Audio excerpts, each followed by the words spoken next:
Okay guys, welcome to my channel. Today I have a special video for you. I want to share with you my urban permaculture design number 1. I have the dream that I one time will buy a field and that I will grow some fruits and vegetables there, which I can sell to people. Unfortunately, I do not have the money yet to really realize this dream to buy a field because it's really expensive here in Austria. So it's still a dream. But I have this concept and I want to share it with you guys because maybe some other person has a field and maybe he or she can incorporate my ideas into their homestead or farm. Okay, so what's the idea? The idea is an urban permaculture design, especially for people who have a field very near or very close to a town or city.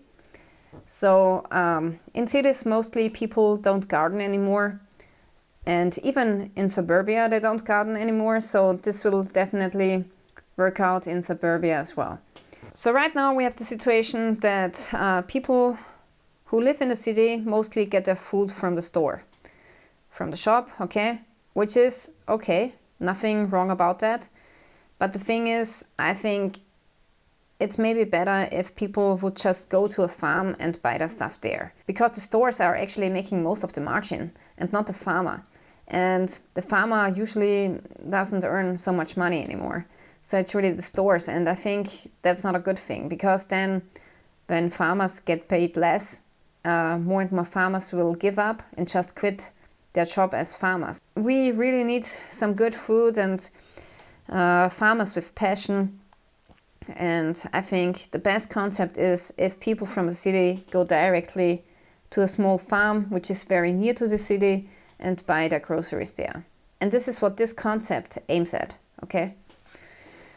Okay, now let's start with the permaculture design.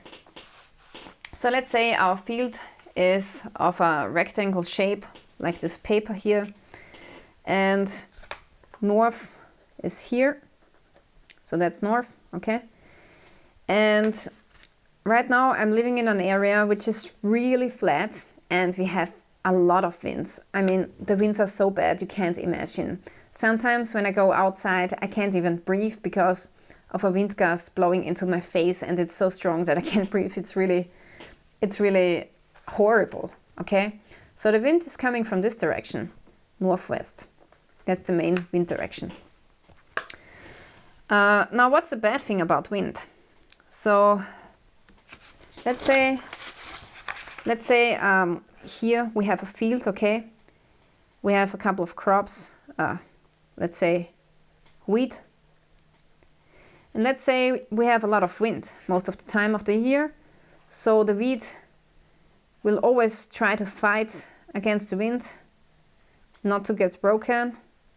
So it will put a lot of energy into the strength of its structure and not so much into the grains, okay? So there have been studies which show that if you have a wind exposed area and if you plant wheat there, that you will get 30% less harvest in a wind prone area as opposed to an area where there's not a lot of wind. Imagine this, 30%, okay? And this is true for almost every crop that we grow here in Europe. So it might be less than 30%, but I mean 30% is really, that's a lot, okay? So wind is a bad thing. So we have a flat area and we have a lot of wind, which is bad. So let's say we have a street, which is this here. This is a main street which leads into the city, okay? And this is our field, our property. So the first thing that I would do is I would plant trees around the field, especially where the wind comes from. So when the wind is coming from northwest, I would plant the trees like this, okay? And one row of trees is not enough, so you need at least 3 rows. If you want to make it faster, because trees are growing really slow, You can also make a small hill, okay? Just call a contractor with an excavator and he will make you a hill, and then you can plant some trees on the hill. So this will be faster then, because it takes quite a long time until the trees get big. Okay, next. I would make a way into here. Then here in the middle of the field, I would make a greenhouse with the long side facing south. So this should be about 25 meters long, and it can be an Earthship greenhouse. Doesn't have to be, but it can be, which would be great. And yeah, let's quickly discuss the Earthship greenhouse. It's a special greenhouse. So the Earthship greenhouse is basically a structure like this. So you have your big glass front facing south. Then here you can mount some solar panels if you want to. And here you can have another glass panel. And at the back side it's just dark material, like building material, wood or roofing. And at the back side it's a normal brick wall. And here at the back side you can fill up the bag with soil. Okay, that's soil.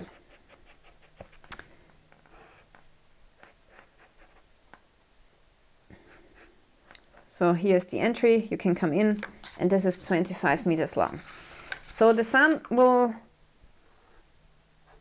come from this side. Now the soil that is put here at the back side of the greenhouse has the purpose of keeping the greenhouse warm. Especially when you have a lot of wind, you don't have so much surface area to cool down the greenhouse from the cold air and the winds. Next thing you can do is you can install some underground piping, okay, which looks like this. So you have your pipes and you bury them in the ground in about 1.5 meters of depth, and here the pipe comes out of the ground. In here you install a ventilator.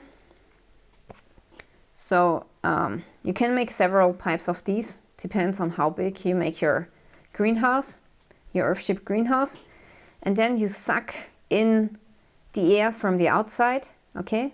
The air is coming through here, it's going through the pipe, and because it's buried deep in the ground, it will take up the warmth of the soil.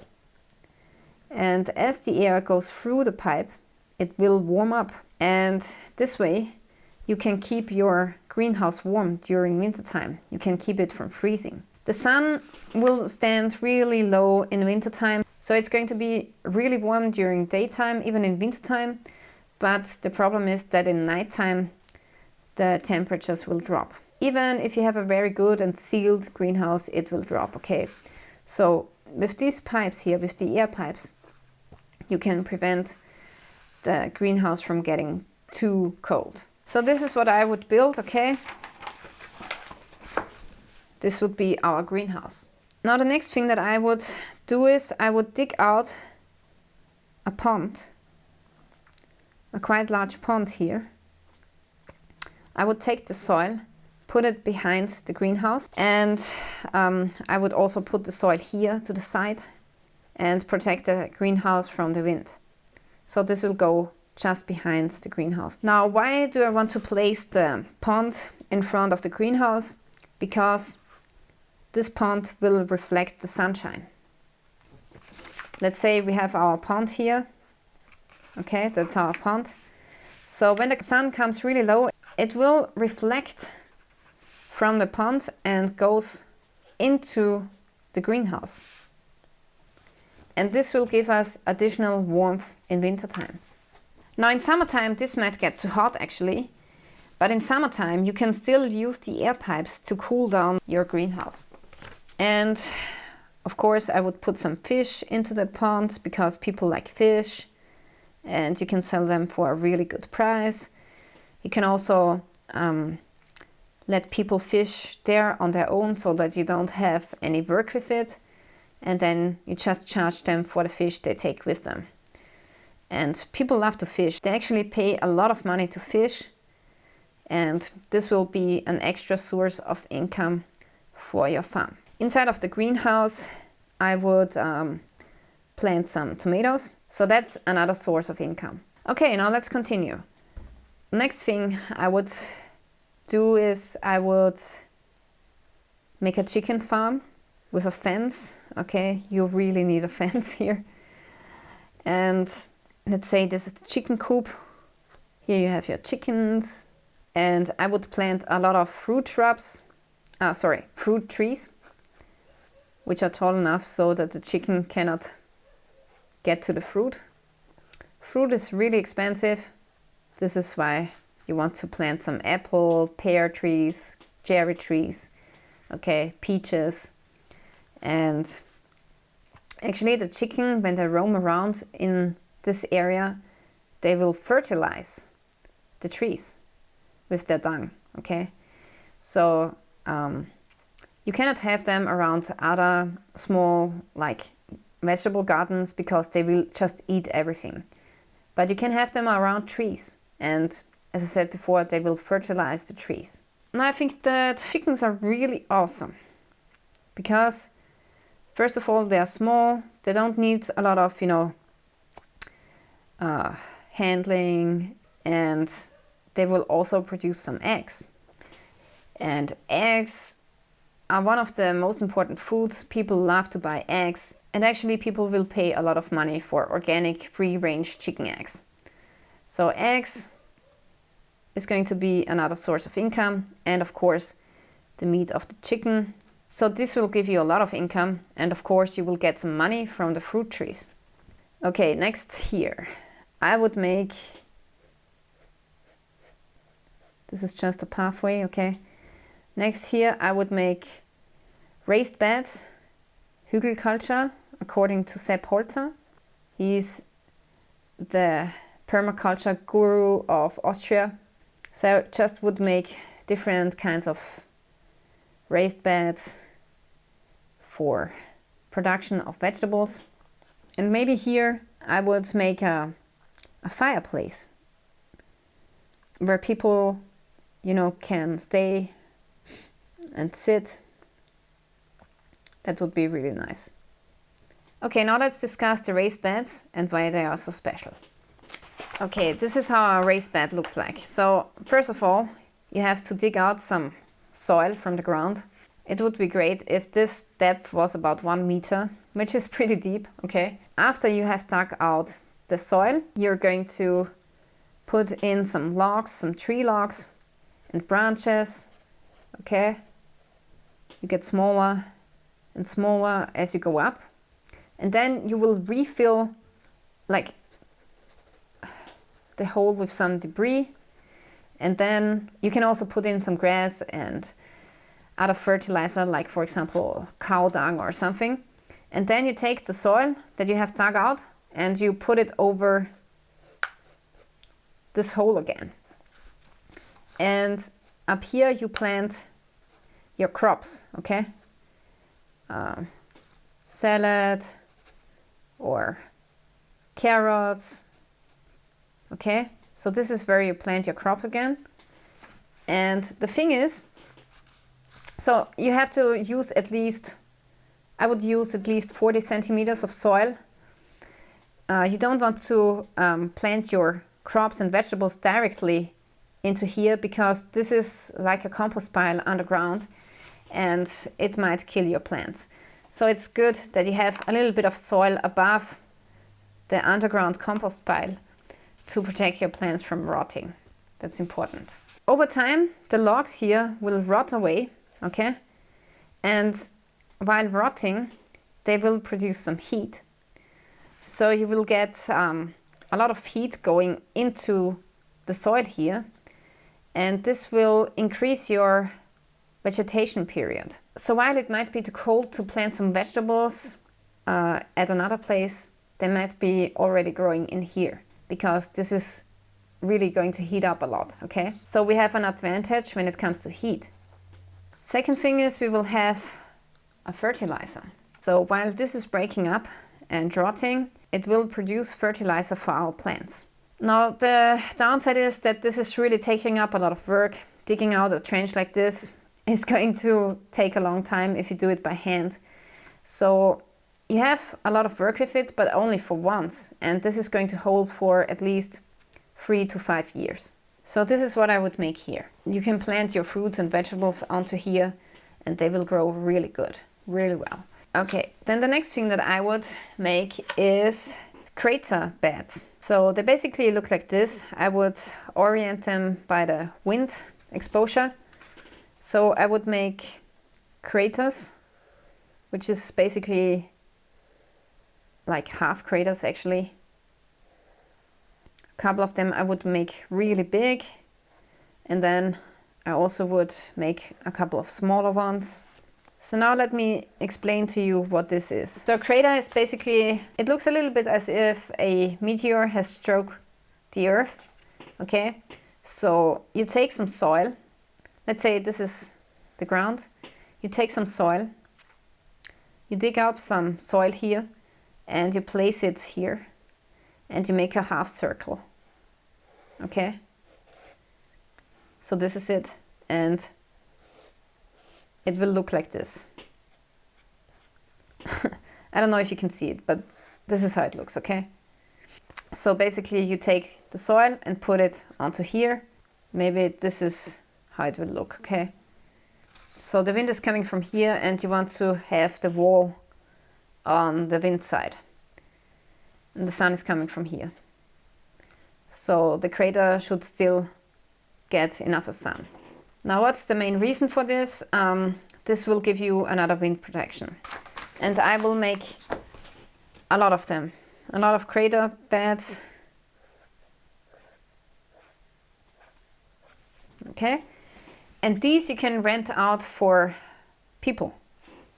So you make a fence in between every crater and you rent out these crater beds. So you can say, oh, I'm renting out a crater gardening bed, so $500 each year for the big one, or if you want to have this one, it costs you $300, or the smaller one costs you $200.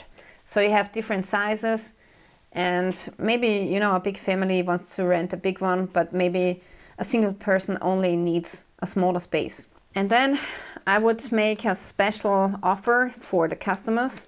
Like I would say, for a basic crater bed, you need to pay $300 a year upfront. And then I would say, okay, we have a gardener, and if you want to, we can plant all of your crops. We can also irrigate the crops for you, and we can do some weeding. And if you want a whole package, it will cost $450. So I think a lot of people will go for this because, first of all, they don't have the time. Some of them are lazy but still want to have really nice vegetables. And yeah, others I'm sure will go for this here because a lot of people, they are just searching for an opportunity to garden and do everything for themselves. And some people are really passionate about it, so those will go for the basic rent. So this is what I would offer for the customers. I would grow some fruit shrubs and vegetables for the customers. All kinds of vegetables, you know, if they want to, yeah, they can choose the vegetables that they want to have in the crater bed. So now the customers, they can grow their preferred fruits and vegetables here in the crater beds. And also, in addition, if they say, oh my God, something has died here, or oh my God, I still want other crops, they can buy it from here. And they can also get some tomatoes from the greenhouse. And also they can do some fishing for extra money, and they will get a special discount for eggs and chickens. So I think this is a pretty good concept. Now there's still one thing missing. Here I would make a couple of parking lots. People need parking lots, that's important. And then I would make a pathway here, and I would make a couple of food trucks at the beginning, and I would offer some really good organic snacks, you know. So a couple of food trucks here, And then maybe here at the back side I would make a children's playground where they can play with their kids, you know. So that's the playground for the children. And I also would have a couple of small animals like dwarf goats or bunnies, rabbits and stuff. And people can come here and they can play with the children. They can also look at the animals, like cuddle them and everything, feed the animals. And maybe later, instead of the food trucks, I would build a proper building. But buildings are really expensive. So first of all, before I would build anything really big, except for the greenhouse, I would go for food trucks because you can buy them very cheap. And also you can, if you don't want to have them anymore, you just roll them out, okay? You can drive them out of the property. So that's why I would go for food trucks at the beginning. And this small zoo with the small animals will attract a lot of people. So people, you know, they want to be near animals with their children. They want to have a small playground. Other people will just stop in for some food. And yeah, I think that's a really good gardening concept which brings the community back together again. Yeah. So you could make a really nice place here and say, make special events where you roast some chestnuts in fall or do other stuff, you know, on the property. Maybe build a small community house, a small house. That would be nice. So there's a lot of things that you can do really. So I would really love to do this, okay?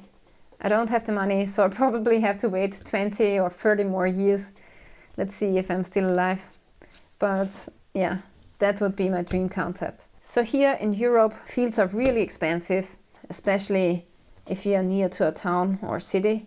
But this is really my dream, and one day I'm going to make something like this, I'm sure. So I really want to thank you for watching, and if you found this video interesting, please leave me a like and a comment. And also please don't forget to subscribe to my channel. Stay tuned till next time.